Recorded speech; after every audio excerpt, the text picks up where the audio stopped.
अम्ल क्या है? वे पदार्थ जो जलीय विलयन में H+ आयन देते हैं अम्ल कहलाते, या दूसरी परिभाषा, अम्ल वे पदार्थ होते हैं जिनका स्वाद खट्टा होता है और यह नीले लिटमस को लाल कर देता है, उसे क्या कहते हैं? अम्ल कहा जाता। वे पदार्थ जिनका स्वाद खट्टा हो, तो इसी को हमने शार्ट में लिखा, अम्ल का स्वाद कैसा होगा? खट्टा होगा। यहाँ अम्ल जो है नीले लिटमस को लाल कर देता है, नीले को लाल कर देता है। क्षार जो है वो लाल को नीला कर देता है। इसमें कन्फ्यूजन बहुत होती है। अम्ल नीले को लाल कर देता है, क्षार लाल को नीला। एग्जाम हॉल में नीला वाला लाल होगा कि लाल वाला नीला होगा, ये कन्फ्यूजन बहुत अच्छे से बनती है। एग्जाम हॉल में प्रेशर इतना ज़्यादा होता है कि लाल वाला नीला होगा, नीला वाला लाल। अम्ल में लाल नीला करेगा, क्षार लाल नीला करेगा। तो इसको समझने के लिए हमने एक शब्द यूज किया है, अनिल। क्या यूज किया है? अनिल। अनिल का मतलब है ये है कि अ से होता है अम्ल, न से होता है नीला और ल से होता है लाल। अम्ल जो है नीले लिटमस को क्या करेगा? लाल के। एक का पता चल गया। अब इसका उल्टा कर दो, क्षार जो है वो क्या करेगा? लाल लिटमस को नीला कर देगा, तो उसका उल्टा हो गया। तो कुछ नहीं, सिर्फ एक शब्द हमें याद करना है, क्या? अनीला। अनिल या अनीला, ठीक। अम्ल नीले से को लाल करेगा, क्षार लाल को नीला करेगा, ठीक। तो इनका स्वाद खट्टा होता है, ये अम्ल नीले से लाल करता है, विलयन में H+ आयन देता है। पदार्थ मतलब अम्ल नीले से लाल करता है, ठीक। अब अम्ल में दो प्रकार के अम्ल होते हैं, एक होता है वीक एसिड, एक होता है स्ट्रॉन्ग एसिड। मतलब प्रबल अम्ल और दुर्बल अम्ल। प्रबल अम्ल वे अम्ल होते हैं जिनका pH मान बहुत कम होता है और वे अभिक्रिया के दौरान बहुत तेजी से अभिक्रिया करते हैं, उससे क्या कहेंगे हम? प्रबल अम्ल। मतलब उसमें कंसंट्रेटेड क्वालिटी जो होगी वो ज़्यादा होगी अम्ल की, कंसंट्रेटेड। जैसे अम्ल HCl और पानी को मिलाओ तो HCl ज़्यादा डाल दो और पानी कम डाल दो, तो उस स्थिति में कंसंट्रेटेड सॉल्यूशन बनेगा। कंसंट्रेटेड सॉल्यूशन का मतलब क्या होता है? कंसंट्रेशन का मतलब होता है सांद्र। कंसंट्रेशन का मतलब क्या होता है? सांद्र। और सांद्र का मतलब क्या होता है? गाढ़ा। डाइल्यूट का मतलब होता है तनु। तनु का अर्थ होता है पतला। तो जो गाढ़ा विलयन होगा वो स्ट्रांग होगा, जो पतला विलयन होगा वो वीक एसिड होगा। बात समझ में? जैसे स्ट्रांग एसिड की बात करें, किसकी? प्रबल अम्ल की। हिंदी में क्या कहेंगे? प्रबल अम्ल। प्रबल अम्ल। प्रबल अम्ल का होता है HCl, HNO3, H2SO4। ये तीनों स्ट्रॉन्ग एसिड हैं। ये कौन से हैं? प्रबल। बहुत ज़्यादा पूछा जाता है ये सवाल। अम्ल, प्रबल अम्ल हाइड्रोक्लोरिक एसिड है, नाइट्रिक एसिड है और सल्फ्यूरिक एसिड है। ये तीनों क्या हैं? Strong acid. जो चेहरे पर एसिड फेंकते हैं पिक्चरों में, हकीकत तो कभी नहीं देखा। तो ये वही HCl है जिसकी स्किन पर पड़ते मान स्किन जल जाती है। तो अब ये देखो, इसका इलाज देखो। अगर हम अम्ल से जले हुए हैं, किससे जले हैं? अगर अम्ल से जले हैं तो उस पर जो डॉक्टरी लेप लगाया जाता है वो क्षार का होना चाहिए। किसका? जब अम्ल से जले हो तब, ये नहीं कि आग से जले हो अब पहुँचे उसमें लगा लिए क्या? क्षार। क्षार का मतलब चूना। कैल्शियम हाइड्रोक्साइड क्षार है, तो पहुँचे उठा करके क्या लगा लिए? चूना। तो इसलिए अच्छा, जब जलते हैं तो क्या लगाते हैं? मंजन लगाते हैं। जलते हैं तो क्या लगाते हैं, मंजन लगाते हैं। चूँकि उसमें जलन होती है तो मंजन का पीएच मान लगभग 5.5 के करीब होता है, जो हमारे मुंह के पीएच मान को मेंटेन करता है डेली सुबह। ठीक, तो प्रबल अम्ल हाइड्रोक्लोरिक एसिड, नाइट्रिक अम्ल और सल्फ्यूरिक अम्ल। ठीक, और दुर्बल अम्ल में क्या आ जाएंगे, जैसे खाने वाले जितने हैं, सिट्रिक एसिड हो गया, टार्टरिक एसिड हो गया और ऑक्सैलिक एसिड हो गया, इन सब को मिलाकर प्रबल अम्ल क्या होगा, ये हाइड्रोक्लोरिक एसिड, नाइट्रिक एसिड और सल्फ्यूरिक एसिड। अच्छा, दुर्बल अम्ल कौन होंगे, वे अम्ल जिनको हम भोजन के साथ ग्रहण करते हैं। जैसे ये हो गया हमारा नींबू और संतरा में कौन सी एसिड पाई जाती है, सिट्रिक एसिड। नींबू भी खाते हैं, संतरा भी खाते हैं, तो नींबू और संतरा में भेज देगा उसी के साथ। नींबू और संतरा में कौन सी एसिड पाई जाएगी, सिट्रिक एसिड हमारी दुर्बल अम्ल होगा। बात समझ में आई, सिट्रिक एसिड कैसा होगा, दुर्बल अम्ल होगा। क्यों, क्योंकि इसको हम भोजन के साथ लेते हैं या पानी के साथ लेते हैं, तो लेते हैं तो अंदर जाएगा। अगर सोचो स्ट्रांग होता तो ये क्या करता, हाइड्रोक्लोरिक एसिड एक दिन घोल कर पी जाओ, देखो क्या होता है, परिणाम स्वरूप जीवन खत्म। लेकिन ये वाली एसिड जो है वो हम आसानी से क्या करते हैं, खा पी सकते हैं। तो जब खा पी लेंगे तो वो कैसी एसिड होगी, ये सारी के सारी जो एसिडें हैं कैसी होंगी, दुर्बल एसिड होगी। बात क्लियर हुई, ये कैसी एसिड होगी, दुर्बल अम्ल होगा। दुर्बल अम्ल में कौन रहे, citric acid, acetic acid, oxalic acid, tartaric acid, formic acid, maleic, lactic acid, ये सारी की सारी एसिडें कैसी होंगी, दुर्बल। अब तो समझ में आया, बोर्ड एग्जाम में सीधे पूछता है एस्टिक निम्नलिखित में से कौन सा दुर्बल अम्ल है, 3 ये दे देगा और 1 ये दे देगा। तो हमें सिंपल सी पहचान करने का आसान तरीका क्या है, अगर उस एसिड को हम खा सकते हैं तो दुर्बल एसिड है। अब खाने के लिए हमें ये चीज़ याद होना चाहिए कि कौन से पदार्थ में कौन सा एसिड पाया जाता है। तो नींबू और संतरा में कौन सा एसिड पाया जाता है, सिट्रिक एसिड पाया जाता है। सिरका में कौन सा एसिड पाया जाता है, एसिटिक एसिड पाया जाता है। टमाटर में कौन सा एसिड पाया जाता है, ऑक्सैलिक एसिड पाया जाता है। इमली में टार्टरिक एसिड, डंक में फार्मिक एसिड। अब डंक या किसी भी प्रकार का डंक हो, चाहे चींटी का डंक हो, चाहे बिच्छू का डंक है, सब में कौन सी एसिड पाई जाएगी, फार्मिक। अब ये खाई जा सकती है क्या, तो ये स्ट्रॉन्ग एसिड में जाएगा। किस में जाएगा, स्ट्रॉन्ग एसिड। क्यों, अगर ये स्ट्रॉन्ग एसिड है इसीलिए हमारे स्किन पे छोड़ दिया जाता है तो स्किन में जलन होने लगती है, खुजलाहट होने लगती है, सूजन आ जाती है, कई प्रकार के समस्याएं जन्म लेते हैं। सेब में पाई जाती है मैलेइक अम्ल, कौन सा, स्ट्रांग होगा कि वीक होगा, है स्ट्रांग होगा। सेब में मैलेइक एसिड पाया और सेब हम खाते हैं तो वो नुकसान करता है क्या। आगे दही में कौन सा पाया जाता है, लैक्टिक एसिड। तो यहाँ से हमें 2 चीज़ें पता है, दुर्बल अम्ल और प्रबल अम्ल। प्रबल अम्ल दुर्बल अम्ल में अंतर, प्रबल अम्ल में 3 याद रखना, HCl, HNO3 और H2SO4। और दुर्बल अम्ल में जो खाने वाले हैं वो सब के सब कैसे होते हैं, दुर्बल अम्ल होते हैं। बात समझ में आई, दुर्बल अम्ल खाया जाएगा। तो बोर्ड एग्जाम में प्रश्न आ जाए या कहीं भी आगे, यहाँ बोर्ड एग्जाम में तो चलो ठीक है, इसके आगे कंपटीशन में बहुत पूछा जाता है। अगर इस चैप्टर से सवाल बनाता है तो 3 पार्ट से बना लेता है, या तो अम्ल से बना लेगा या उसके पीएच स्केल से बना लेगा, ज़्यादातर इससे और इससे बनाता है, पीएच मान से और स्केल से। ठीक, न सुधरवा जीवन में। चलो तो ये अम्ल समझ में आया। क्षार की बात, अम्ल का उपयोग कहाँ करेंगे,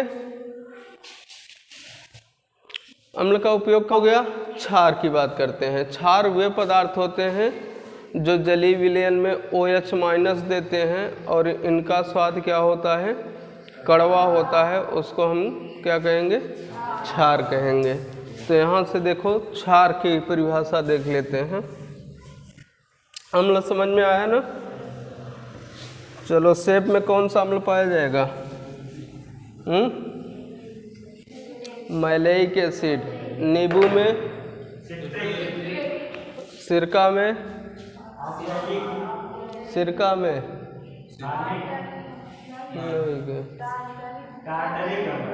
क्षार की बात करते हैं। किसकी बात? क्षार। क्षार वे पदार्थ होते हैं जो जलीय विलयन में क्या देते हैं? OH माइनस देते हैं। जो जलीय विलयन में क्या देते हैं? OH माइनस आयन देते हैं, वो क्या होते हैं? क्षार कहलाते। या दूसरी बात, क्षार का स्वाद कैसा होता है? क्षार का स्वाद कड़वा होता है। ठीक। अब यह एक और टेस्ट है। क्षार जो है लाल लिटमस को क्या करता है? लाल लिटमस को नीला कर देता है। अम्ल जो है नीला लिटमस को लाल कर देता है, क्षार लाल को नीला कर देता है। तो कन्फ्यूजन अब तो नहीं होगा। जब अम्ल नीला को लाल करेगा तो क्षार लाल को नीला कर देगा। ठीक। तो ये क्षार हो गया। अब क्षार में भी दो प्रकार के होते हैं, प्रबल क्षार और दुर्बल क्षार। प्रबल क्षार और दुर्बल क्षार। प्रबल क्षार में कौन कौन आ जाते हैं? प्रबल क्षार में कौन कौन आ जाए? जैसे पोटेशियम हाइड्रोक्साइड हो गया। ठीक। पोटेशियम हाइड्रोक्साइड हो गया। दुर्बल क्षार में आ जाएगा हमारा कैल्शियम हाइड्रोक्साइड। ये चूना है। चूना को हम क्या करते हैं? मैग्नीशियम हाइड्रोक्साइड दुर्बल क्षार में आएगा। MgOH का होल ट्वाइस। दवा कौन सा? खाई वाला दवा क्षार है। ये कौन कहा? गधे नहीं तो प्रबल क्षार पोटेशियम हाइड्रोक्साइड है, दुर्बल क्षार कैल्शियम हाइड्रोक्साइड। और ये कैल्शियम हाइड्रोक्साइड क्या होता है? इसको दूसरे शब्द में भस्म भी कहा जाता है। क्या कहा जाता है? भस्म कहा जाता है। क्षार को दूसरा नाम क्या है? भस्म। अगर भस्म पूछ ले तो कन्फ्यूजन नहीं होना, भस्म का ही दूसरा नाम क्षार है। इसका स्वाद कड़वा होता है या लाल लिटमस को नीला कर देता है, और जलीय विलयन में क्या देता है? OH ion. जैसे CaOH का होल ट्वाइस है तो ये टूटता है तो Ca डबल प्लस दे देगा और 2OH का माइनस दे दे। अब इस विलयन में क्या है? OH माइनस है तो यह क्या हो जाएगा? क्षार हो जाएगा। बात समझ में आई? जैसे KOH है, यह K प्लस दे देता है और OH माइनस दे देता है, तो यहाँ विलयन में क्या मिला हमें? OH माइनस मिला। तो इसका मतलब कि OH क्या है? क्षार है। तो क्षार की परिभाषा, वे पदार्थ जो जलीय विलयन में OH माइनस आयन दे देते हैं क्षार कहलाते। अब क्षार के प्रयोग क्या है? ये जो प्लास्टर बनाया जाता है, चूना जिससे घर की पुताई होती है, उसमें भी क्षार का उपयोग किया जाता। प्लास्टर ऑफ पेरिस जो हाथ टूटने पर बांधा जाता है, KOH है। पहला उपयोग हमने क्या देखा? घर की पुताई के, यानी क्या कहते हैं उसको, पुट्टी वगैरह बनाने में किसका उपयोग किया जाता है? क्षार का उपयोग। दूसरा उपयोग प्लास्टर ऑफ पेरिस जो हाथ में बांधा जाता है, उसमें भी इसका उपयोग किया जाता है। कई प्रकार की दवाइयों में क्षार का उपयोग किया जाता है।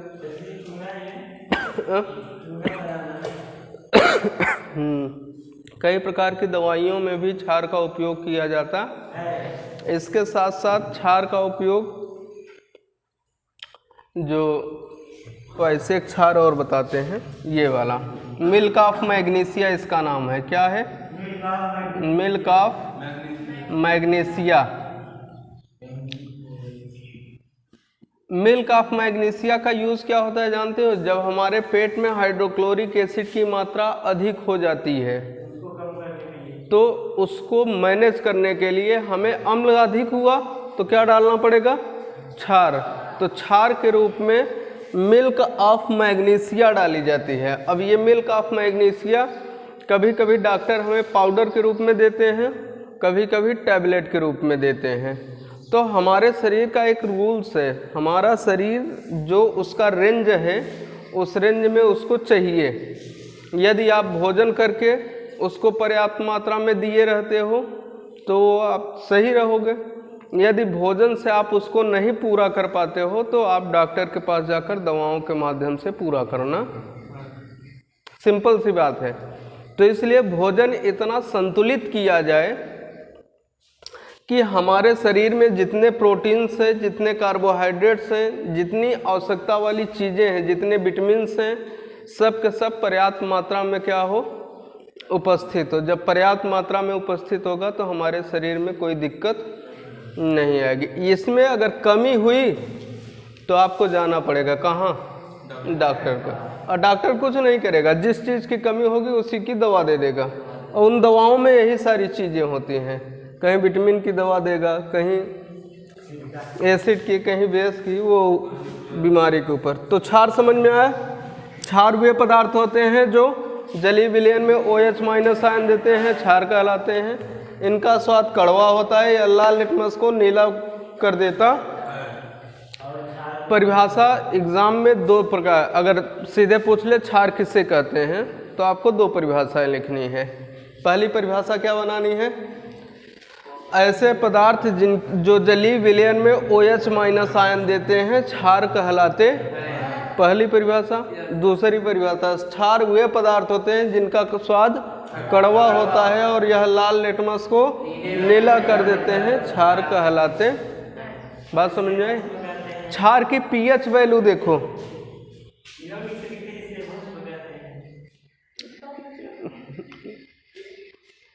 क्षार को देखो, इसका pH मान देखो। क्षार का pH मान 7 से 14 के बीच में होता है।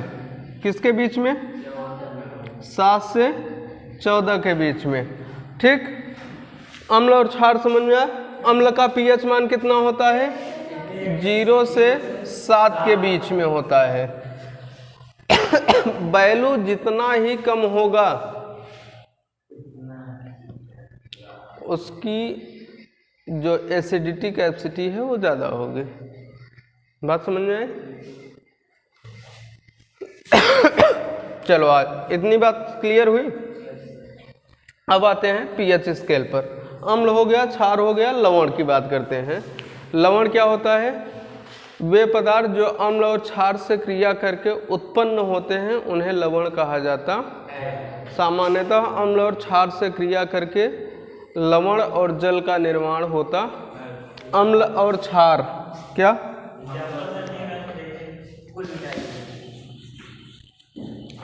अम्ल और क्षार की क्रिया होगी तो क्या बनाएगा, लवण। अम्ल प्लस क्षार बराबर क्या होता है, लवण प्लस जल, ठीक। हमें किसकी परिभाषा बनानी है, लवण की परिभाषा। तो जब अम्ल और क्षार परस्पर क्रिया करते हैं तो जो उससे पदार्थ का निर्माण होता है उसको हम क्या कहते हैं, लवण कहते हैं। अम्ल क्रिया करेगा किससे, क्षार से। अम्ल क्या है, HCl हाइड्रोक्लोरिक एसिड है, और इसकी क्रिया किससे करा दें, क्षार के साथ करा दें।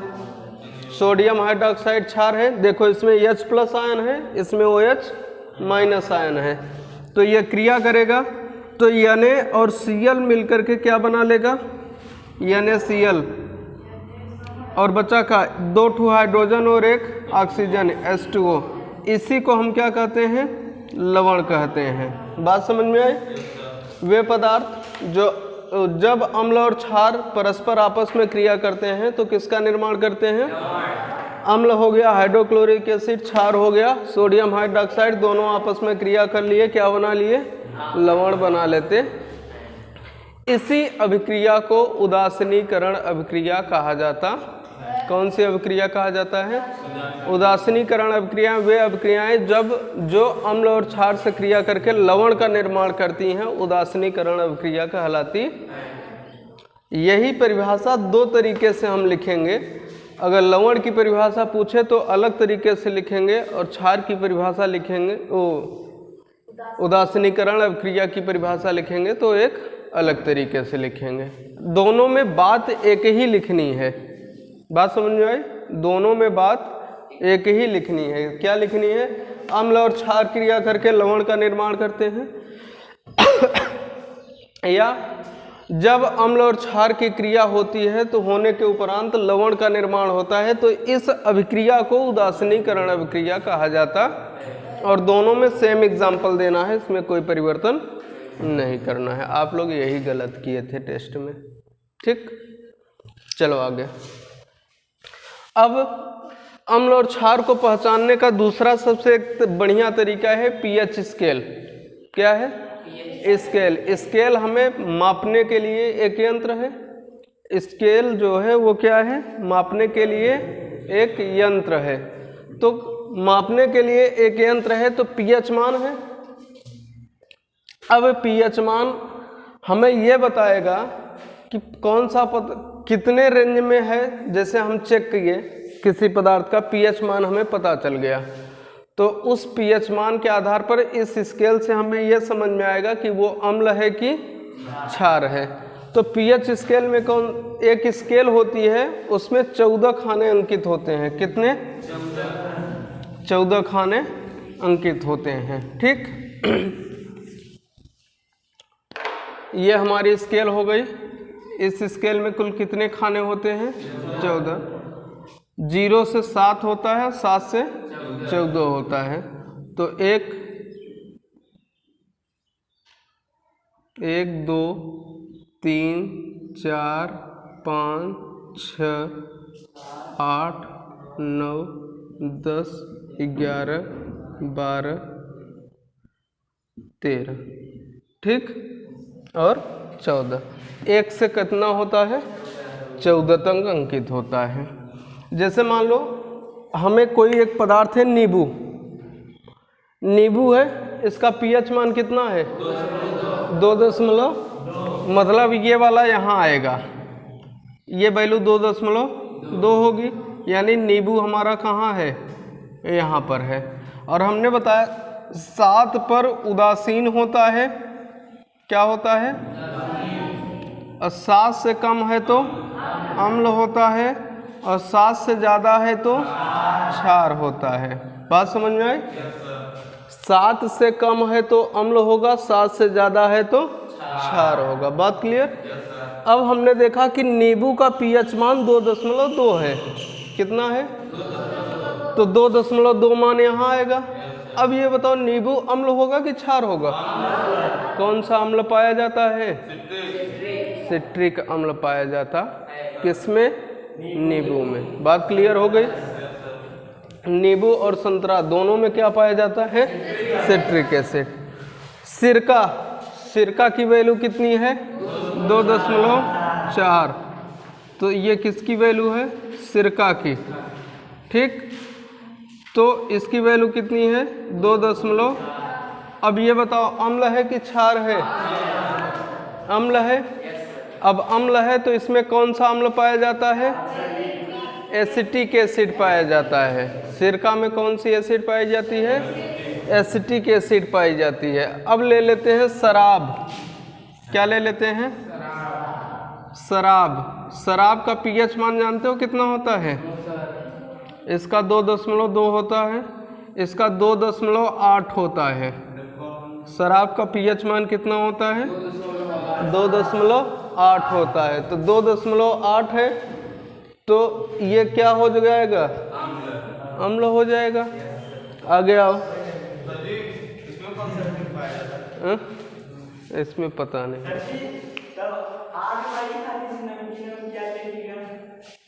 तभी तो नमकीन मिलाते हैं लवण की तरह। आगे आ जाओ।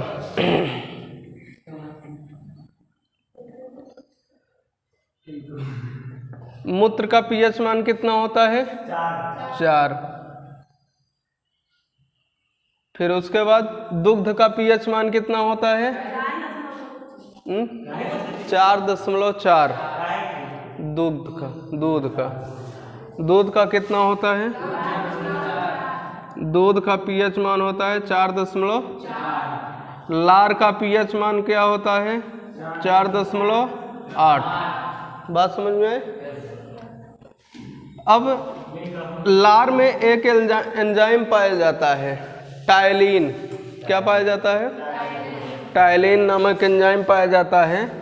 जब देखते हो कोई अच्छा सा चीज़ आता है, जैसे मान ली भूख लगी है खूब बढ़िया वाली, और सामने समोसा और रसगुल्ला रखा हो, दोनों इसलिए कि किसी की तीखा खाने की इच्छा होती है, किसी की मीठा खाने, दोनों रखा हो और खूब भूख अच्छे से लगी हो, तो अब कुछ लोगों को तो अभी टायलिन रिलीज होना शुरू हो गया होगा, निकल रहा है क्या सोचकर।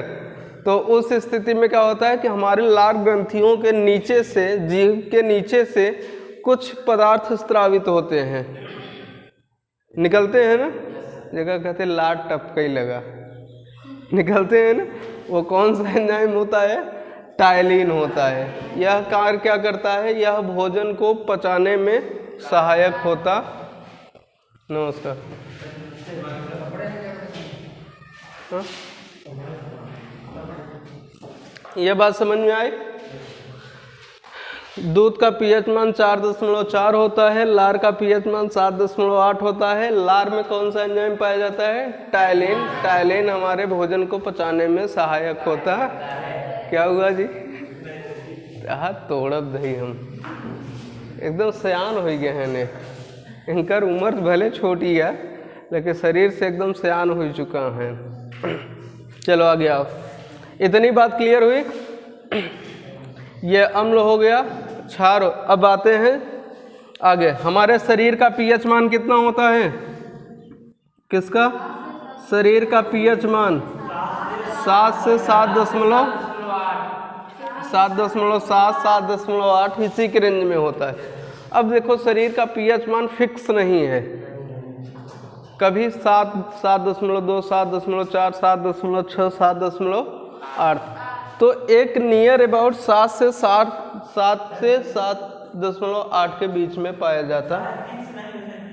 शरीर में कई जगहों से होता है, जैसे अब हमने देखा दूध का कुछ अलग हुआ, लार का कुछ अलग हुआ, पेशाब का कुछ अलग हुआ, ऐसे डिफरेंट कंपोनेंट हैं। तो सबका शरीर का मतलब ऊपर से तो लगभग सबका एवरेज ले लिया जाता है, तो फिक्स नहीं आया जा सकता है।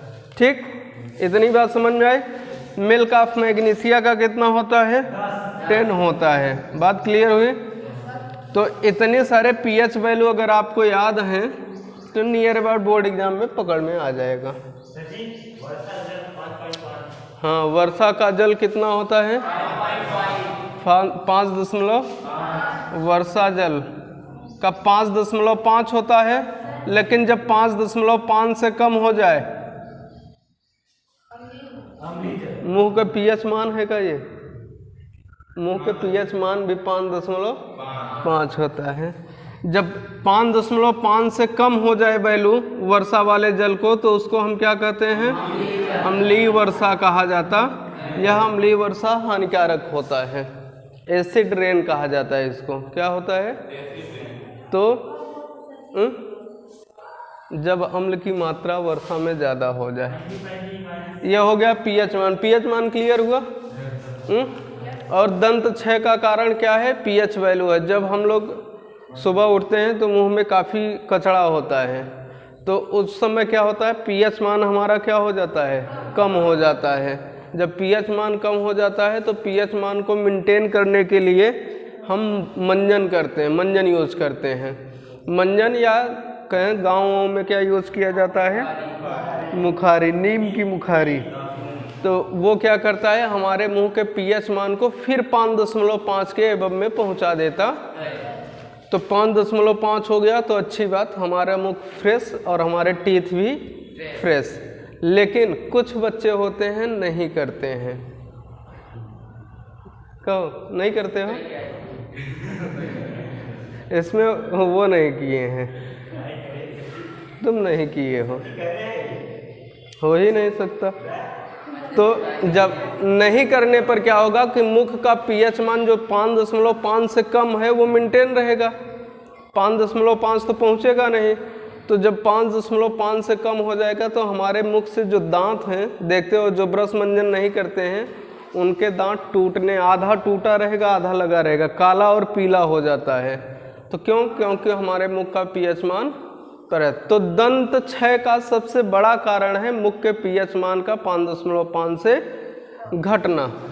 अगर इसको हम मेंटेन रखेंगे 5.5 तो हमारा दांत और मुख सब सही होगा।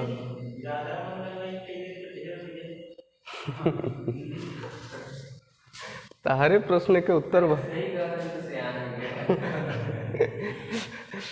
चलो ठीक, इतनी बात क्लियर हुई। और